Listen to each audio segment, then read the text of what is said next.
licença a todos, cumprimentando e saudando todos os amigos que estão compartilhando esta webinar, este vídeo conjunto, com a apresentação, a palestra do nosso querido amigo, professor Venceslau Tavares, a quem faço a apresentação, de quem faço a apresentação, bacharel e doutor em Direito pela Universidade Federal de Pernambuco, professor adjunto da Universidade de Pernambuco e professor permanente nos cursos de mestrado e doutorado da Universidade Federal de Pernambuco, além do mestrado em Direitos Humanos da UFPE, Universidade Federal de Pernambuco.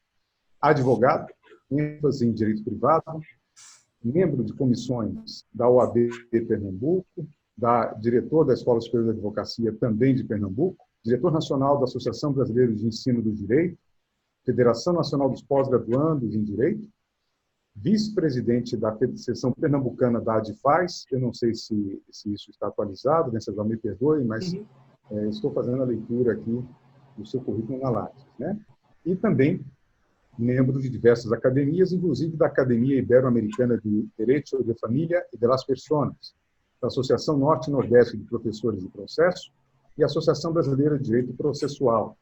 Então, este é o currículo maravilhoso, detalhado do nosso querido Venceslau, que vai tratar conosco hoje da sucessão do companheiro, da sucessão na união estável. Então, meu querido Venceslau, uma palavra. Bom, meus caros, minhas caras, boa tarde. É uma alegria estar aqui com vocês, né, e falando sobre esse tema que me é muito caro, a questão da sucessão causa-mortes na união estável e no casamento, para que a gente possa analisar as assimetrias, as disparidades que existem nesses dois modelos de sucessão, apesar de ter havido uma tentativa do Supremo Tribunal Federal de aproximar esses modelos, de chegar a equiparar esses modelos, uma tentativa que eu posso dizer frustrada. Na verdade, o Supremo Tribunal Federal faz movimentos que são totalmente contraditórios. Ao mesmo tempo que tenta aproximar os modelos, ele também afasta esses modelos. Ele também gera novas diferenças, em relação a esses dois modelos de sucessão causa-mortes. E aí, antes, uma questão, para mim, é muito importante, uma questão metodológica preliminar, né, para mim, que sou um apaixonado pela teoria do direito, pela história do direito, é fazer um esclarecimento, porque quando se fala em união estável no Brasil, sempre há um discurso preliminar de que a união estável foi sempre vista com preconceito, que a união estável foi sempre legada, né, ao esquecimento, né, sempre foi um tipo de união ilegítima, um tipo de união clandestina, um tipo de união que não tinha reconhecimento no nosso ordenamento jurídico. E eu posso dizer que isso não é verdade. E aí temos aqui o professor Valdir Grisardi, né, e tantos outros, né, que tiveram a oportunidade de estudar direito romano que eu não tive, né, no meu curso de graduação, nem no mestrado e no doutorado. Eu pude ter aulas de direito romano, né, mas no direito romano, né, haviam várias possibilidades possíveis, né, da mulher se colocar sob a manos do pater família, né, da mulher se casar. Havia uma cerimônia chamada confarreatio, né, em que, perante 12 testemunhas, né, o cidadão romano, né, tomava uma mulher como sua, né, eles comiam um bolo, né, que era feito com frutas cítricas, né, que é a origem do nosso bolo de casamento, né, e celebrava essa união publicamente, mas haviam outras formas, né, entre elas a convivência pública. Né, em alguns casos, né, especialmente os plebeus, se conviviam publicamente durante certo tempo, né, e aí eu não tenho de cabeça, não tenho como precisar, né, o prazo, mas me parece, em algumas situações, bastavam 3 noites, né, chamada trinocte. Isso, por si só, já era prova suficiente do casamento. Lógico, o direito romano teve várias fases. Né? Em um dado momento, né, o direito romano passou a exigir a prova do consenso. Né? Então, daí que se popularizou, se firmou a fórmula de que é o consenso e não a coabitação que é determinante para o casamento. E aí a gente dá um salto para o nosso período colonial, E aí, para ser mais preciso, né, para uma importante fase, né, do Brasil enquanto país. Né? Então, até o ano de 1890, vigia uma regra das ordenações filipinas, né, do título 46, e que se provava o casamento também, inclusive para fim de meação, pela convivência pública. As pessoas que viviam publicamente como se casados fossem, poderiam provar por esse meio que casados estavam. Então, vejam que as ordenações filipinas não exigiam nem prova do casamento religioso. E aí, o que aconteceu? Em 1890, com a proclamação da República, veio a lei do casamento civil. E aí veio, então, a Constituição Republicana em 1891, que diz que o único tipo de casamento reconhecido pelo Estado brasileiro era o casamento civil, era o casamento formalizado perante o cartório. Veja, esse momento de formalização da união, em que só houve o reconhecimento da união conjugal enquanto união legítima, se fosse sob a forma do casamento civil, só veio acontecer no Brasil em 1890, com a lei do casamento civil, e ainda houve a constitucionalização dessa regra em 1891, com a nossa primeira Constituição Republicana. E aí, com um dado importante, e aí vejam que absurdo, né? E isso gerou um movimento aí na Bahia, na sua terra, professor Camilo Colani, né, que foi a Guerra de Canudos. Uma das bandeiras da Guerra de Canudos foi a questão do casamento civil. O que é que aqueles homens simples diziam? O Estado está dizendo que nossas uniões são ilegítimas. Eu casei no religioso, estou casado há anos no religioso, e o Estado agora diz que nossas uniões são ilegítimas e quer que eu case de novo. Então, me case no civil. E aí houveram até padres que chegaram a ser presos por celebrar o casamento civil, o casamento religioso, antes do casamento civil. Em um breve período, né, o casamento religioso foi criminalizado no Brasil. Lógico, depois houve uma contemporização, né, houve um certo arranjo, né, para que houvesse o reconhecimento do casamento religioso também, né, desde que ele cumprisse os requisitos do casamento civil, que é o casamento religioso com efeitos civis. Mas vejam que acusam muito a mentalidade religiosa, a mentalidade cristã, né, e a Igreja Católica normalmente é apontada como a vilã da vez. Mas vejam que o casamento religioso católico, o casamento religioso na Igreja Batista, o casamento religioso na Igreja Presbiteriana, o casamento religioso na Umbanda, enquanto o casamento religioso, ele é união estável. Se os atos não forem levados a registro perante o cartório do registro civil, casamento não é para o Estado, né? É união estável. E essa é uma questão importante de ser analisada.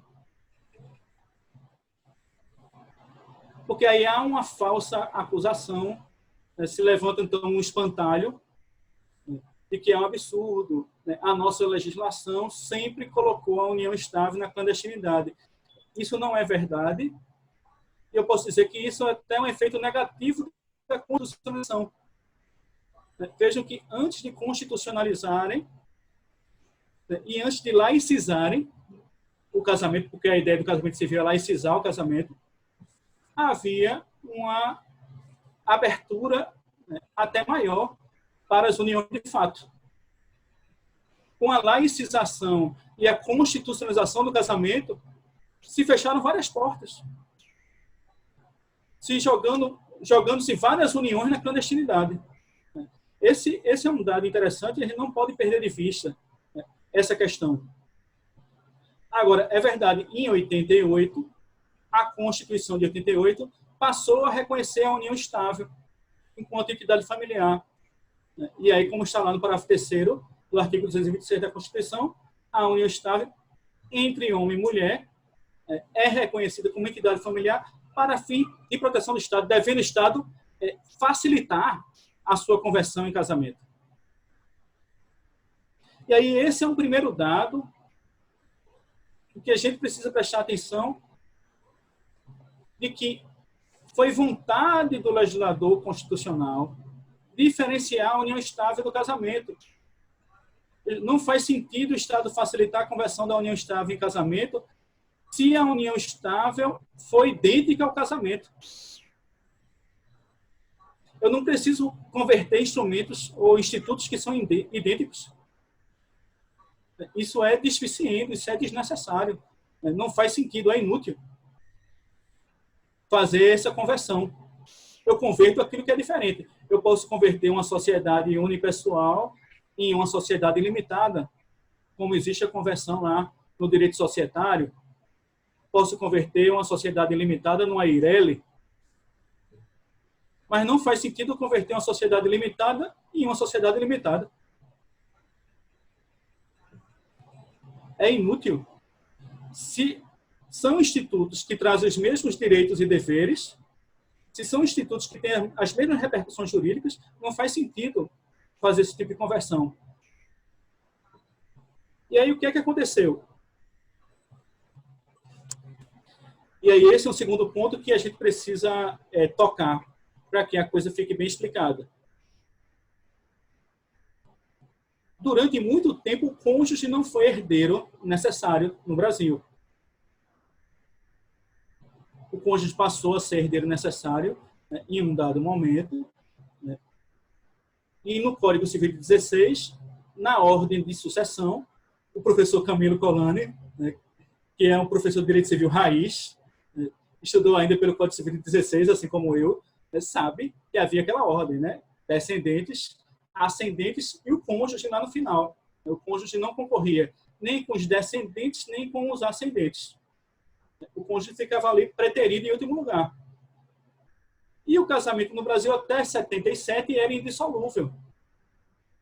E aí veio uma pressão, né, quando começaram a elaborar ali o projeto do Código Civil de 2002, né, e quem fez essa participação foi o professor Dr. Castro, e está até publicado na RDCC, né, um discurso do professor Torquato Castro à Câmara Federal, e que ele explicava, olha, houve uma pressão muito grande porque o cônjuge é um membro permanente da família, porque o casamento é indissolúvel,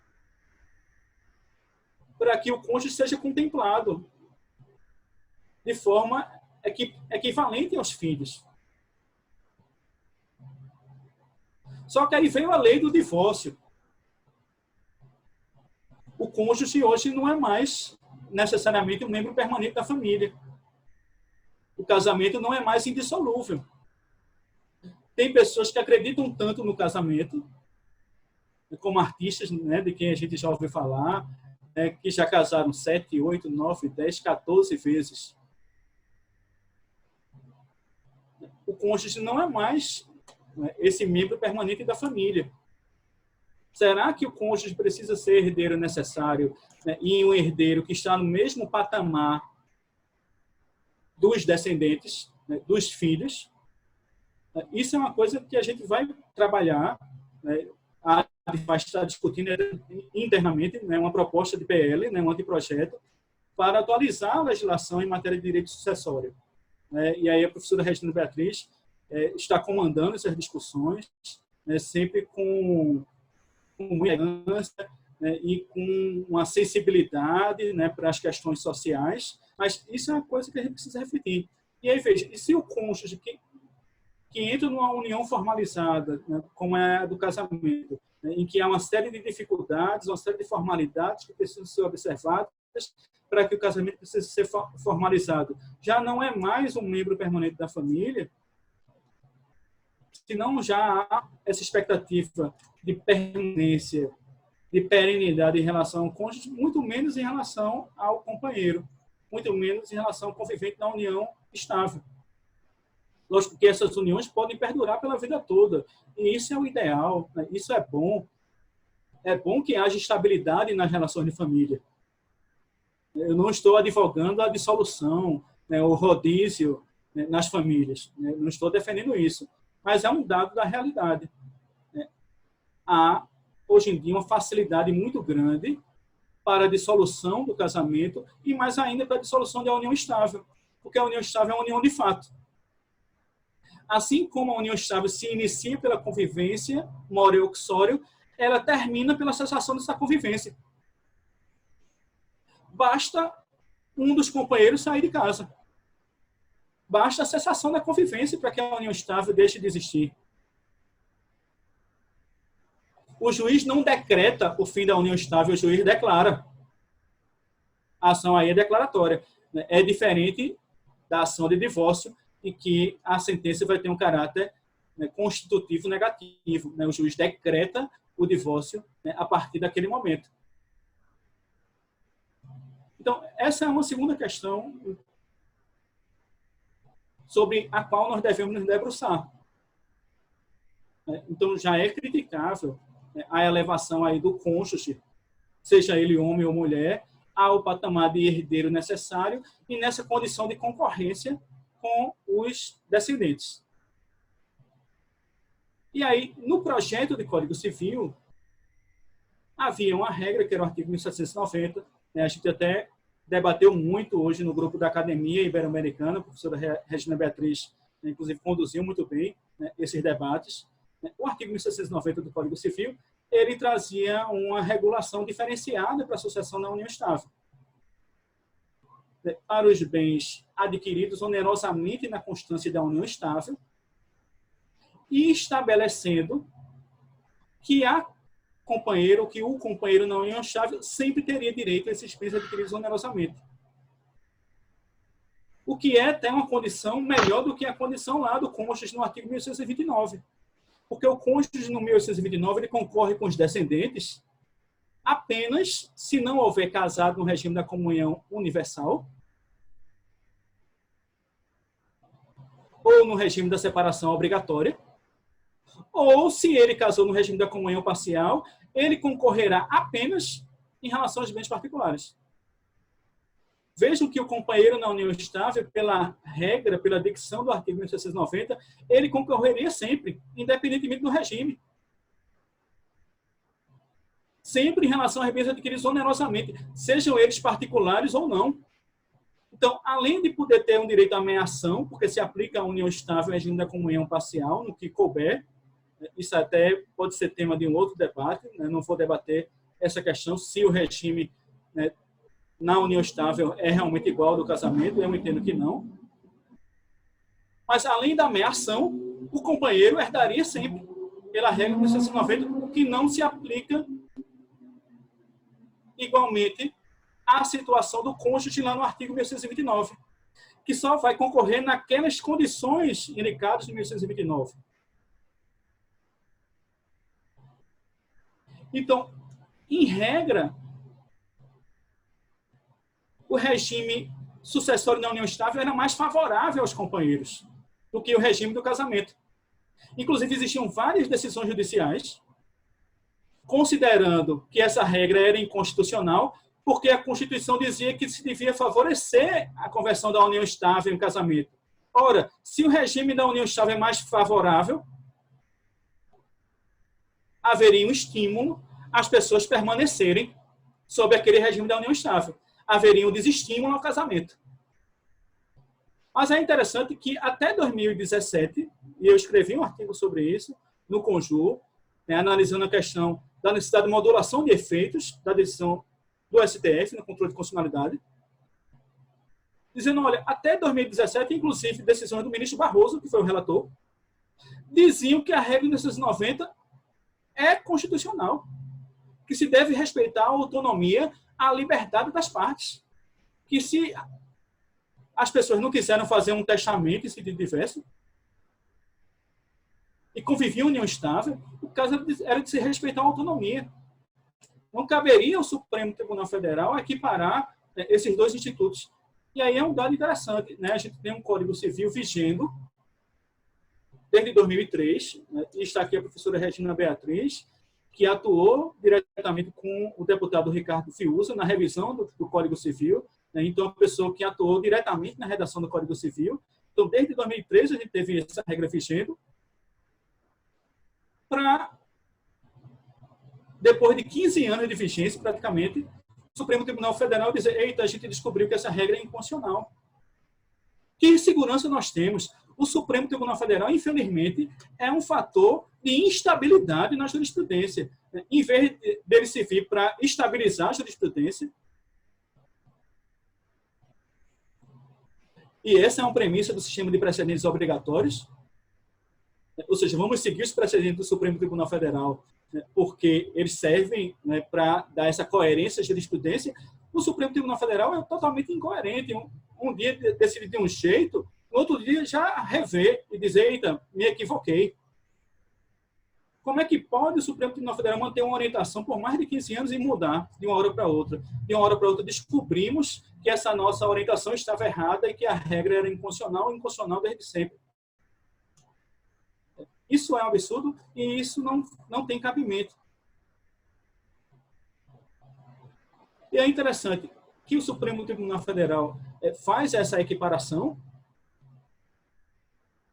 e aí efetivamente declarou inconstitucional a regra de 1990, atentando para uma condição, para um detalhe que realmente causa uma certa perplexidade em algumas situações.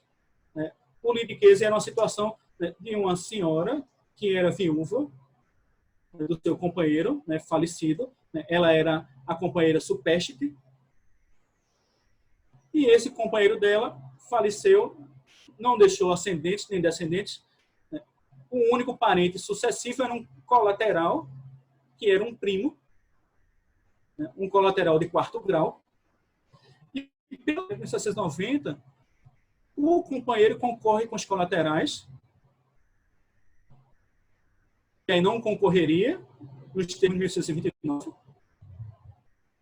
E a regra de 1690 atribui, aos colaterais 2/3 da herança, reservando ao companheiro apenas 1/3 da herança. Então, o caso que chegou ao Supremo Tribunal Federal para ser analisado é um caso em que se atribuiu ao primo do falecido 2/3 da herança e a companheira do falecido 1/3 da herança. E ela reclamou dessa situação de injustiça que realmente me parece um pouco desproporcional. Realmente me parece um pouco desproporcional. Mas me preocupa essa instabilidade na jurisprudência do Supremo Tribunal Federal. De repente, descobre certas inconstitucionalidades, tirando essas cartas do bolso do paletó. Essa é uma questão preocupante. Agora, é preocupante também do ponto de vista do pluralismo das relações de família. As famílias têm igual dignidade, isso é verdade, mas as famílias não são iguais. As famílias são iguais em dignidade, mas não são iguais em relação ao seu estatuto jurídico. Realmente, a Constituição de 88, ela promoveu uma abertura em relação a outras formas de família, como a família monoparental, como a união estável, como o próprio casamento, que mantém o reconhecimento, e outras formas que foram reconhecidas pelo Supremo Tribunal Federal, como é o caso da união homoafetiva, a união entre pessoas do mesmo sexo, obteve o reconhecimento através de uma interpretação extensiva feita pelo Supremo Tribunal Federal. E aí, quando eu digo, olha, é injusto discriminar, porque todas as famílias são iguais em dignidade. Todas as famílias são iguais em dignidade, mas se a gente reconhece um direito à diferença e o pluralismo das entidades familiares, a gente deve reconhecer também essa unidade na diferença. As famílias precisam ter um estatuto diferenciado. Eu não devo equiparar a família monoparental a uma união estável. Eu não devo equiparar uma família formada entre irmãos ao casamento. Então, irmãos, se vivem sob o mesmo teto, não tem ascendente nem descendente, um desses irmãos falece, faz um testamento legando bens para uma pessoa querida, para um amigo, para uma fundação. Então, é correto transpor institutos que são próprios do casamento e da união estável para uma família formada entre irmãos, ou seja, teria que haver uma reserva de bens? Aquele irmão é um herdeiro necessário do outro irmão? Essa não equiparação aí da família formada entre irmãos, ela é adequada? Me parece que sim. Me parece que é adequado respeitar essa autonomia que deve existir, inclusive na escolha das formas de família. Se eu quis escolher viver sob uma união formalizada, como é a do casamento, eu sei que isso vem com um pacote de regras. Sei que vem com uma série de deveres, dever de fidelidade, dever de coabitação, dever de sustento, dever de assistência moral e material. Se eu escolhi conviver sob a união estável, é um outro pacote de regras. Se eu escolhi continuar solteiro e ter filhos nessa condição, e aí resolvi instituir uma família monoparental, é um outro tipo de regramento que vai existir para essa entidade familiar. Não é adequado equipará-las todas. E aí esse é um problema, que é a vulneração da liberdade nas escolhas em relação à constituição das entidades familiares. Quem escolhe viver em união estável, escolhe ao mesmo tempo não ser casado. E aí, ora, quando eu atribuo os mesmos direitos e os mesmos deveres do casamento à união estável, eu estou instituindo um casamento forçado, o que é proibido, inclusive, por convenções internacionais. Várias convenções internacionais de direitos humanos proíbem os casamentos forçados. E aí, é de se aplaudir, nesse ponto, o voto do ministro Dias Toffoli, né, que, inclusive, para minha honra, cita em um dos meus trabalhos, no seu voto, dizendo, olha, a gente não pode fazer isso, porque isso vai prejudicar a liberdade, né, a autonomia das pessoas. O Estado não pode impor às pessoas que vivem em união estável o mesmo regime do casamento, as mesmas regras e os mesmos direitos e deveres do casamento. E aí eu vejo que isso me parece mais uma jabuticaba brasileira, mais uma coisa muito peculiar do nosso país. Porque em outros países até há, em alguns casos, reconhecimento para direitos patrimoniais e até direitos sucessórios para as uniões de fato, mas desde que essas uniões sejam uniões formalizadas, em que haja um registro por escrito, em que haja um tempo mínimo de convivência.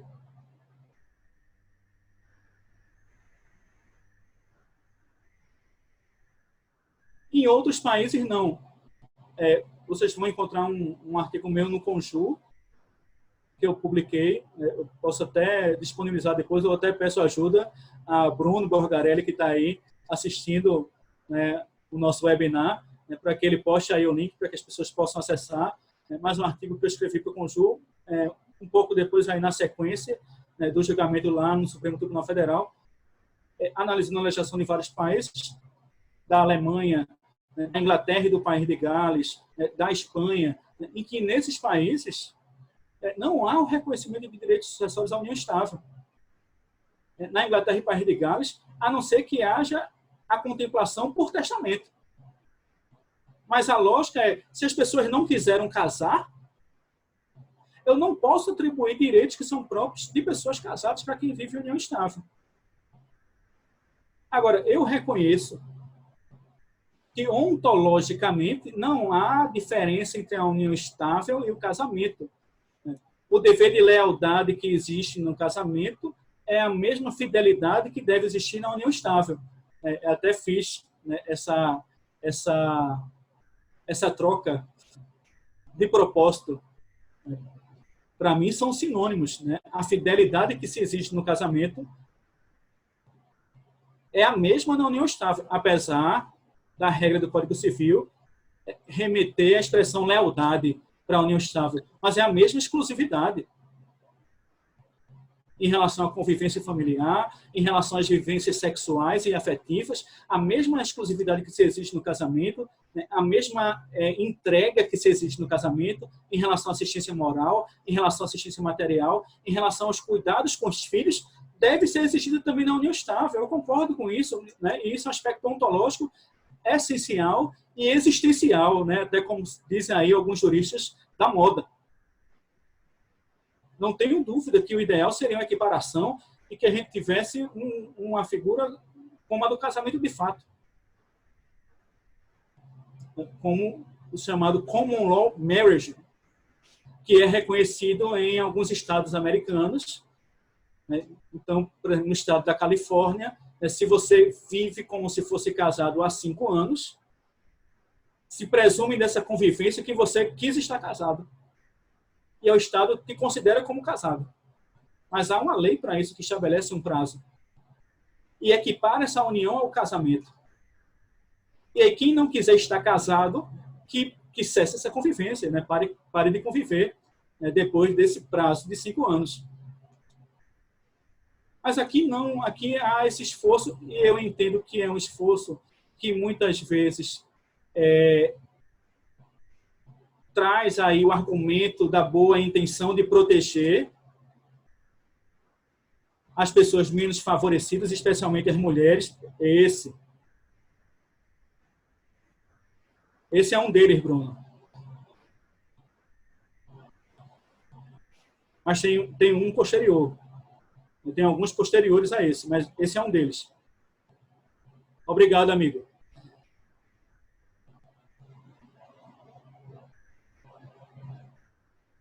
E aí, a união estável surge como uma união livre, né, porque nos anos 60, né, em um dado momento aqui da história, especialmente com a Revolução Sexual, né, começou a haver uma pregação de que o casamento era uma estrutura opressiva e que as pessoas precisavam se libertar do casamento. E aí surgem as uniões livres, como são chamadas assim até hoje na França. Na França, a união estável até hoje é chamada de união livre.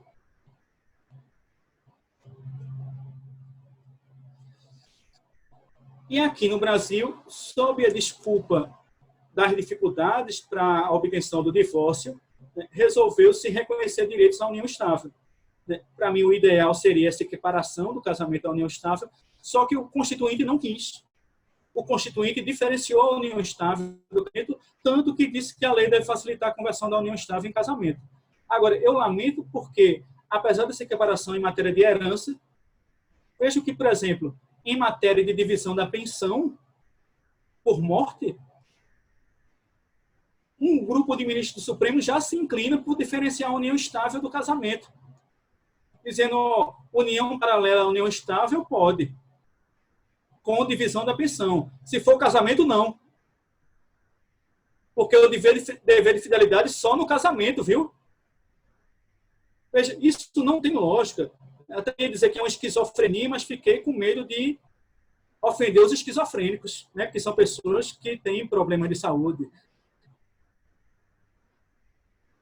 E a jurisprudência do STJ continua diferenciando a união estável do casamento em relação a questões patrimoniais, como a fiança, em relação à outorga conjugal para alienação de bens imóveis, dizendo que, em relação à união estável, por não ser uma união formalizada publicamente no cartório, que é necessário proteger a boa-fé de que a pessoa vive em união estável.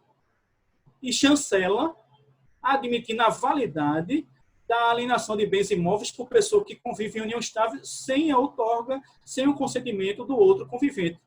Chancela também a fiança sob a mesma fundamentação. E aí, mais recentemente, porque a gente entrou em uma declaração pedindo esclarecimentos em relação àquele julgamento do Supremo Tribunal Federal com repercussão geral, que equiparou a união estável ao casamento para os efeitos de 1829, o Supremo Tribunal Federal disse que o convivente da união estável não é herdeiro necessário. Então, que é possível fazer testamento destinando bens a outrem, sem contemplar o convivente da união estável. E aí, um caso famoso aí de um apresentador de televisão que faleceu no início do ano, e que há uma briga para reconhecer ou não, né, se a moça vivia ou não em união estável com ele, mas ele fez um testamento.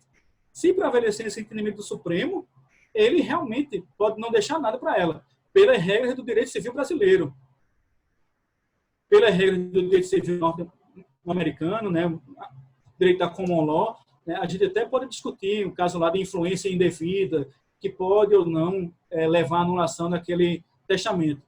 Mas, pela orientação do Supremo, me parece que o caso seria de prevalecer a vontade do testador, cabendo a ela apenas a meação. Mas eu agradeço a todos, eu acho que já cheguei, né, ao meu tempo final e fico aí à disposição dos senhores e das senhoras para esclarecimentos que se fizerem necessários. Obrigado. Parabéns, Venceslau. Parabéns, parabéns mesmo. Eu, na qualidade de mediador e de apresentador dessa webinar, dessa sua palestra, eu queria fazer uma homenagem ao professor Valdir Grisardi Filho. Eu, normalmente, nos eventos que a Estade faz, homenageio a professora Regina Beatriz Tavares. Ela, para mim, será a minha eterna homenageada naquilo que se refere à AGFAS. A existência dela fez existir a AGFAS e isso é, para mim, um motivo de grande orgulho pertencer a esse grupo. Mas eu não vou te homenagear hoje, não, Regina. Hoje eu vou homenagear o professor Valdir e vou dizer o porquê que vou homenagear. Primeiro, é a primeira vez que eu o conheço, que eu tenho contato, que eu o vejo. O vejo desta maneira.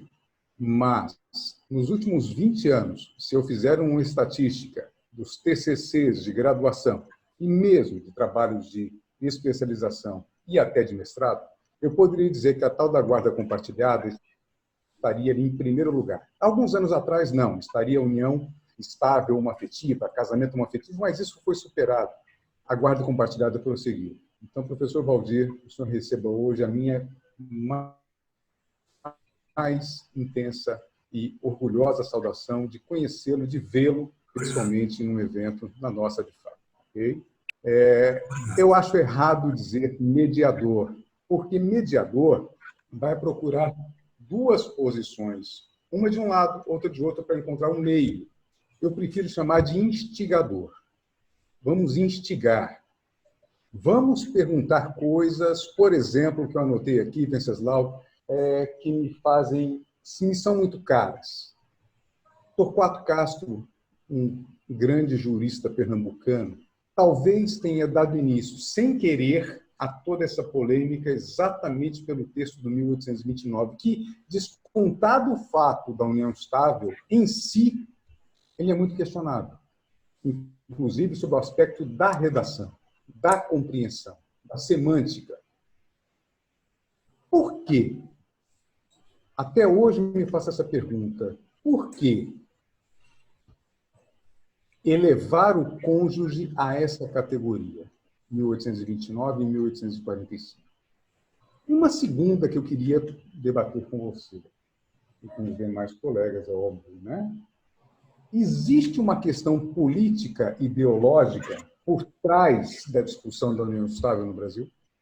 É puramente uma questão jurídica?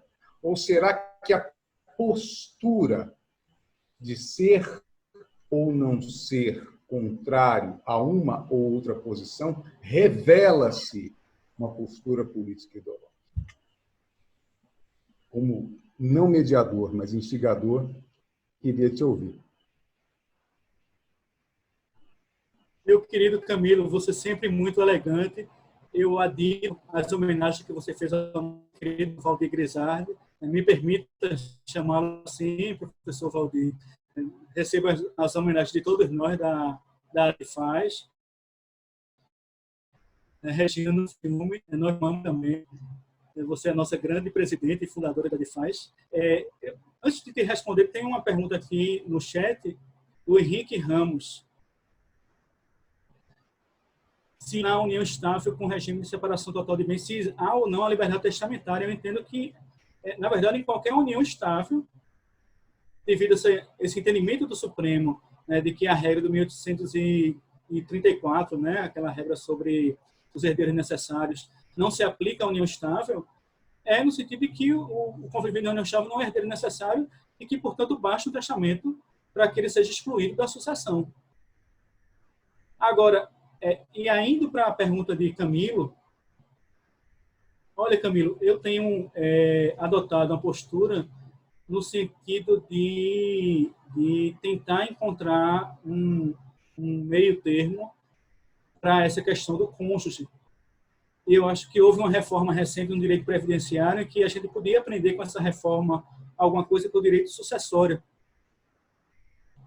Então, no direito previdenciário, foi uma reforma feita pelo presidente Temer para evitar que aquelas moças que conviveram muito pouco tempo, né, pouquíssimo tempo, né, com pessoas mais velhas, ficassem com aquela pensão para sempre.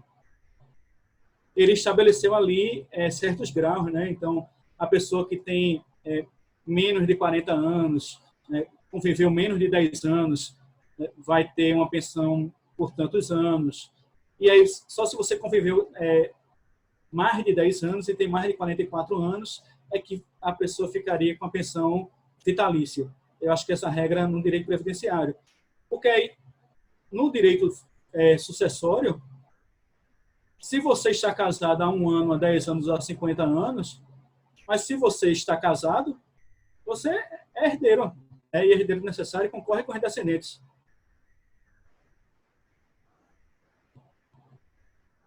Muito bem. Eu vou te interromper um pouquinho, Venceslau, porque eu tenho um pedido de uma colocação da professora Regina Beatriz. Então, vou pedir que ela faça essa manifestação. Muito obrigada, professor Camilo, nosso presidente da ADEFAS na Bahia, queridíssimo, cultíssimo professor Camilo. Professor Venceslau, sempre querido, sempre presente nas atividades aqui, coordenadas pelo professor Atalá Corrêa, que está sempre aqui também, com a sua presença marcante, extremamente ativo em todos os webinários, numa iniciativa do professor Atalá Corrêa, quero sempre deixar isto bem marcado, e uma dedicação imensa do nosso presidente da seção do Distrito Federal da ADEFAS, professor Atalá Corrêa, a esses webinários tão úteis para todos. Quero aqui registrar a presença de vários queridos amigos da ADEFAS, mas mais um que chega agora, que é o deputado Adalberto Freitas. O deputado é da nossa Assembleia Legislativa do Estado de São Paulo e tem, inclusive, nos dado informações preciosas. Doutor Adalberto, por favor, coloque aí a sua voz só para dizer um oi e dizer de que partido o senhor é, né? Porque nós somos apartidários, mas prezamos muito a sua pessoa, né? E admiramos muito o seu trabalho legislativo no Estado de São Paulo. Boa tarde ou boa noite a todos, nós estamos bem no meio aí estamos passando, olha, quero aí cumprimentar todos, na pessoa aí da doutora Regina Beatriz, uma grande amiga nossa, presidente nacional da ADEFAS, e estou muito contente por estar participando, né? Já ouvi algumas interações aí que foram faladas. Isso é muito importante, a gente está nesse momento que nós estamos aí de incertezas aí com essa crise que nós estamos todas aí, e essa crise que nós estamos vendo de outra vez do coronavírus afetou a nossa vida como um todo.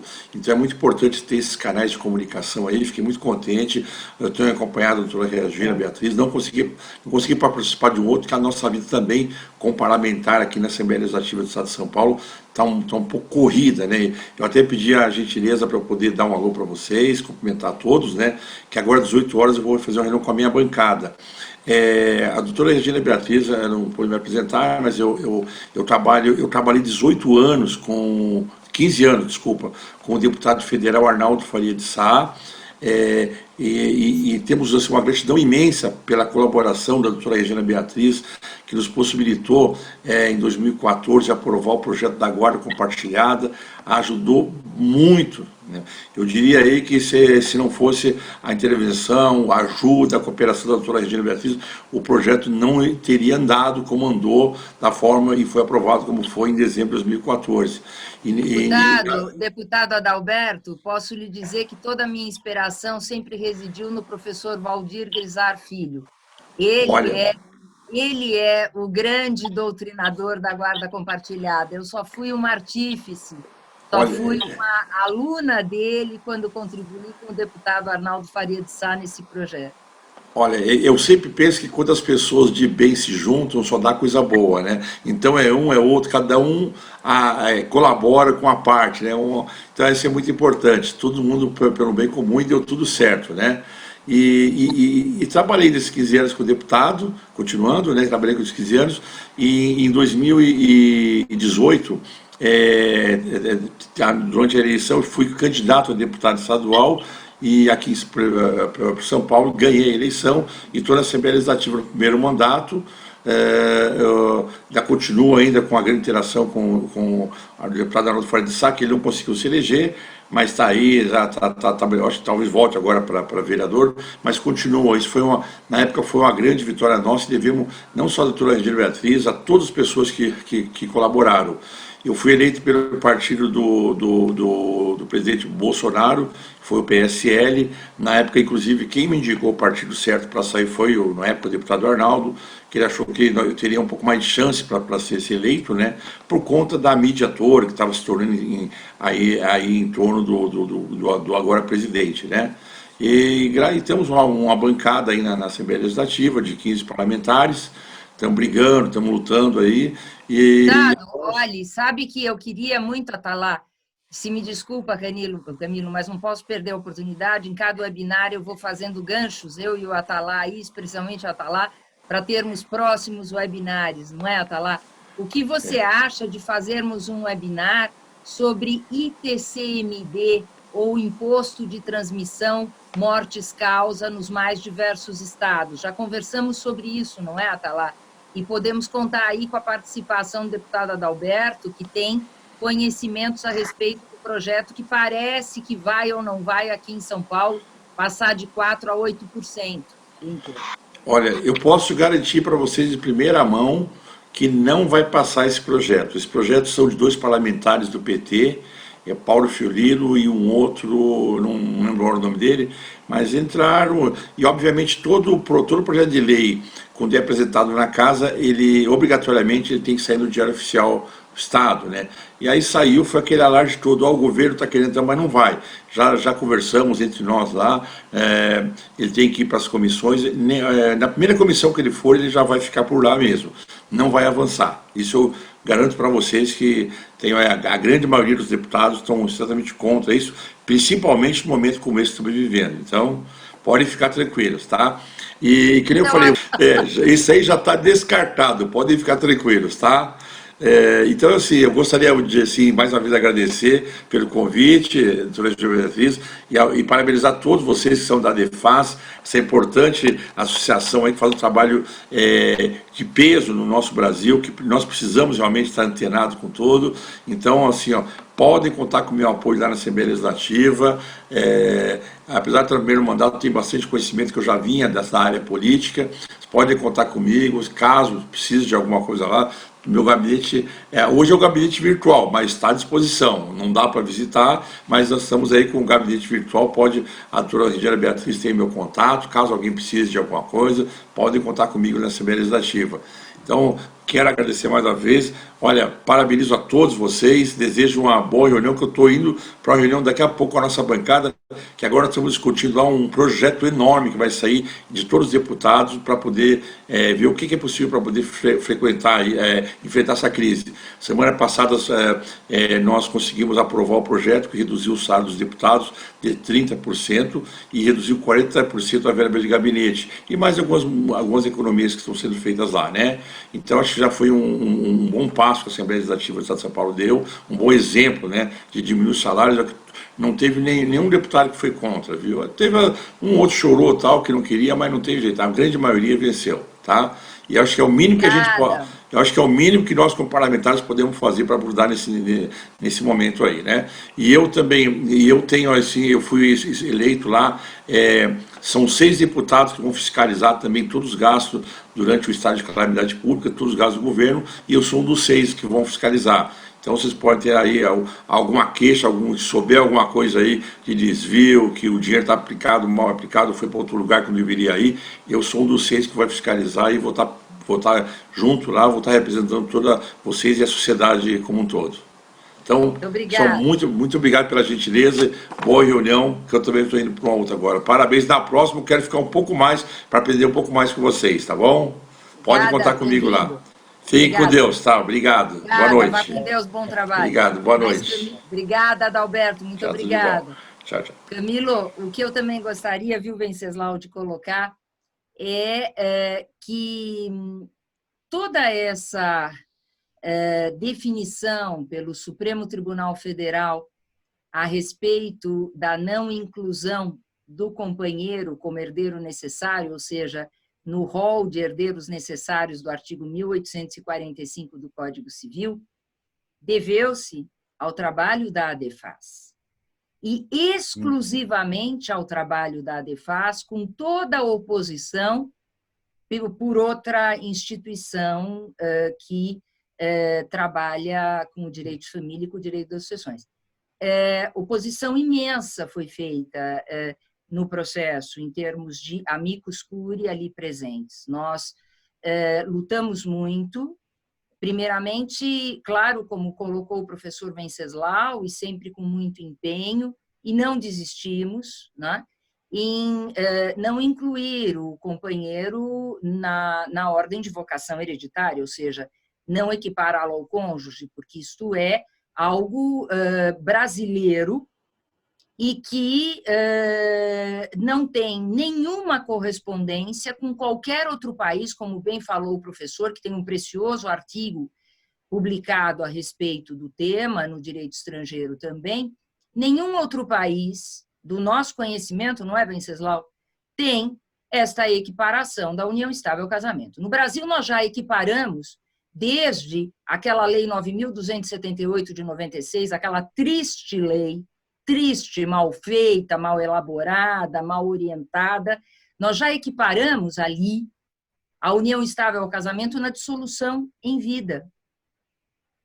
O Código Civil veio, não havia condições de grandes alterações, senão, como dizia o deputado relator, o Fiuza, haveria um ping-pong e nunca teríamos um novo código aprovado, então ficamos nas limitações regimentais e, dentro disso, nós tivemos um dispositivo sobre a sucessão na união estável, havido indevidamente como inconstitucional pelo Supremo Tribunal Federal, que pelo menos limitava o acervo hereditário do companheiro aos bens adquiridos onerosamente durante a união estável. Não era bom, mas não era tão ruim, não é, Venceslau? Agora, com essa equiparação, isto efetivamente trouxe o seguinte resultado, né? Somos vitoriosos? Somos. A ADEFAS é vitoriosa em que o companheiro não seja herdeiro necessário, em que se conserve a liberdade testamentária? Sim. Porém, é uma vitória para elites e não é o que a ADEFAS quer. Por que elites? Porque elites fazem testamento. As pessoas menos favorecidas não fazem testamento e vão entrar na ordem de vocação hereditária. Muito obrigada, Camilo. Obrigada, professor Venceslau. Professor Venceslau, então, para as suas palavras finais, encerramento desse magnífico encontro.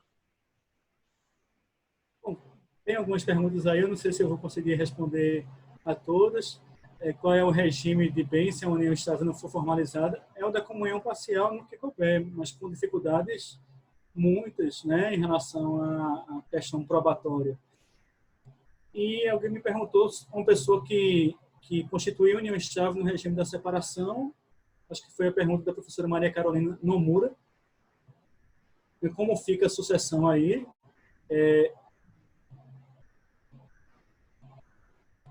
Nesse caso, me parece que não vai haver concorrência com os descendentes. Acho que a professora Regina Beatriz, que tem trabalhos também nesse tema, acho que ela há de concordar, mas se aplica a mesma regra do casamento. está sob regime de separação, não vai concorrer com renda descendentes. É herdeiro legítimo. Alô, senhora Cristina, me desculpe. Mas não concorre com renda descendentes. E eu agradeço a todos. Registro aqui a presença de Fernanda Grangeão, que é nossa aluna no mestrado de Direitos Humanos, muito interessada em Direito de Família. Alegria em vê-la aqui, Fernanda. E a todos aqui da Terrinha, aqui de Recife, que nos acompanharam, aos amigos que ficaram até agora. E fico à disposição aí. Esse acordo do STF em relação ao 1845, o herdeiro necessário está na página da ADIFAS. Acho que depois vocês podem acessar. A página da ADIFAS é aberta, ela não é só para associados. A gente tem esse compromisso social de difundir o conhecimento. Então, a gente não faz esse tipo de estratégia, acho que mesquinha. Então, a gente compartilha. A nossa revista, ela também é aberta em PDF, como orienta a CAPES, como orienta os protocolos internacionais. As melhores revistas são abertas, que é o caso da Civilística, é o caso da RDFAS também. Então, vão lá, a página da RDFAS, se tiver alguma dificuldade, entre em contato com o nosso e-mail institucional, que certamente a Jussara ou a Vitória vão indicar o link lá na página da RDFAS, mas vocês vão encontrar com facilidade e se associem, Vocês todos são muito bem-vindos, Vamos, depois que essa pandemia passar, vamos nos encontrar, Vai ser uma felicidade encontrar nos encontros da RDFAS. Muito bem. Então, desejando saúde e paz a todos, declaramos encerrado esse webinar maravilhoso com o professor Venceslau Tavares, da nossa querida Recife. Um grande abraço a todos. Camilo, Oi. Veja se o Atalá não quer dar uma palavrinha também. Atalá, encerre você, meu amigo. Você que é o pai dos webinars. É o pai dos webinários, é isso. Venceslau, parabéns, sempre brilhante, hein, meu amigo? Sempre. Obrigado.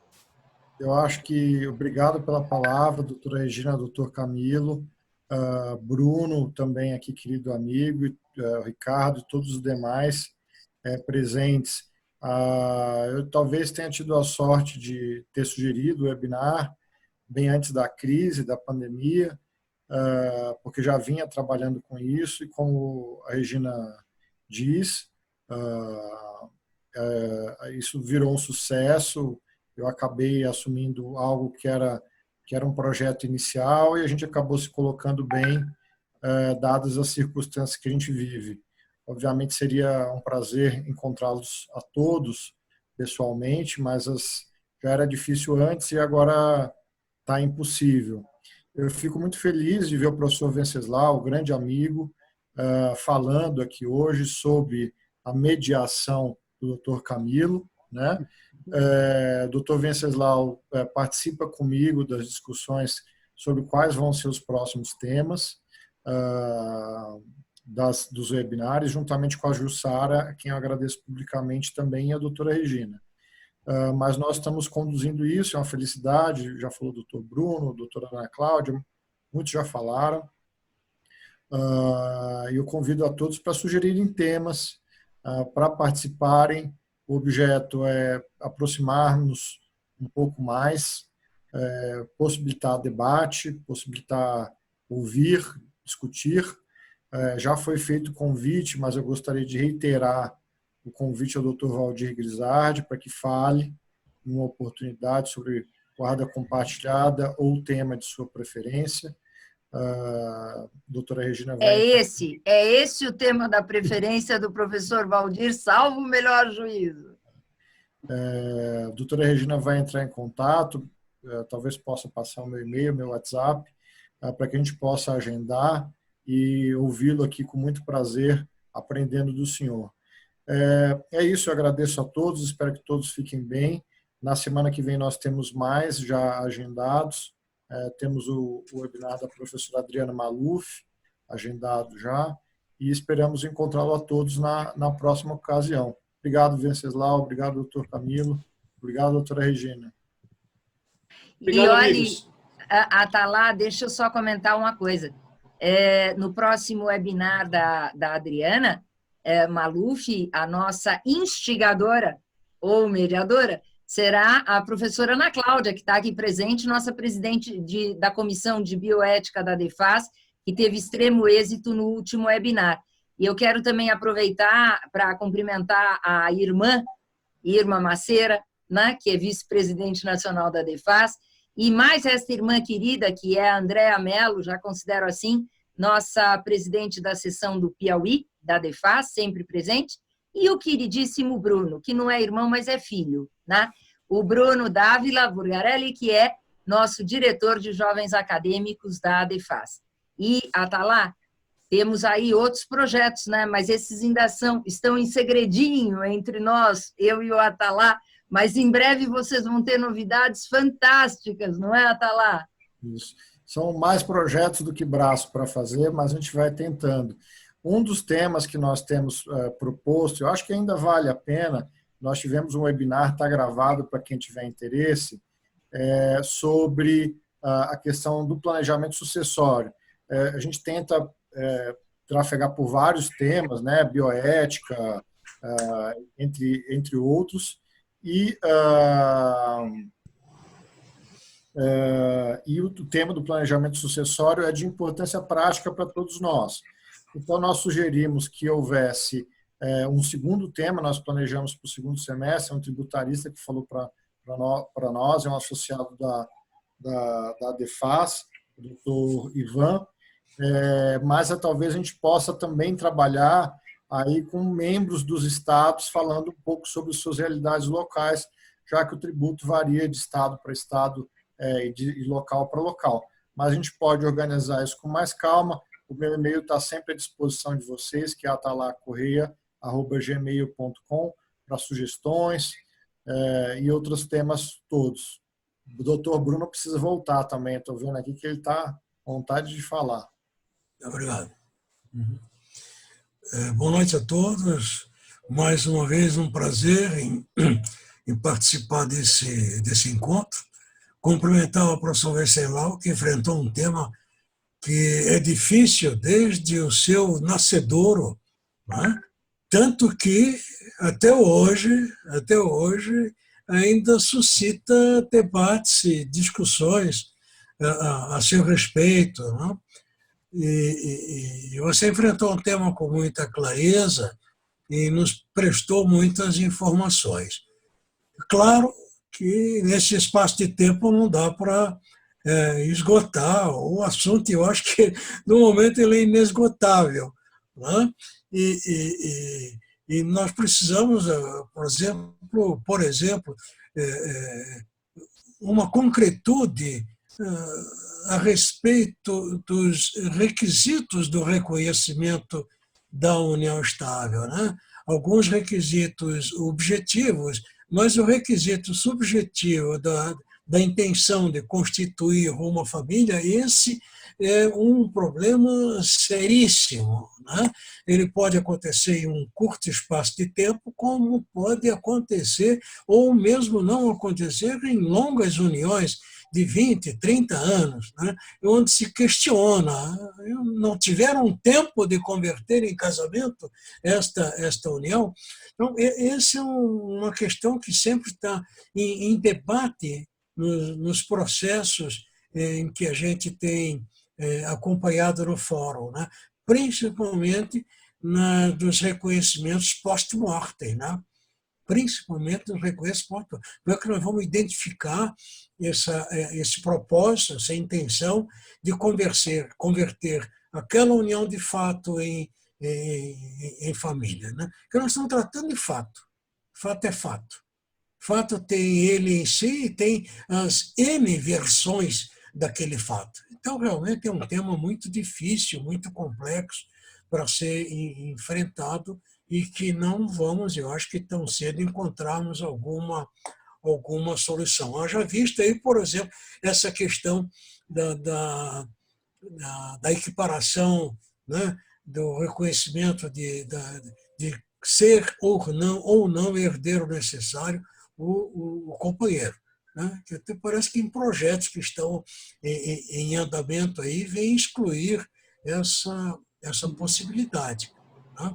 Olha, Então, professor mais Valdir, uma vez, diga, Regina. professor Valdir, eu que trabalhei diretamente nesse processo, ou nesses dois processos, nesses dois recursos extraordinários, fiz as manifestações todas, posso lhe dizer com toda a segurança, quem diz que companheiro é herdeiro necessário no nosso Brasil, quer negar a realidade da decisão nos embargos do ministro Barroso, que diz, embora sem reconhecer que caberiam os embargos, mas disse que apenas se aplica o dispositivo da ordem de vocação hereditária, ou seja, apenas se aplica aquele dispositivo, não se aplicando os demais.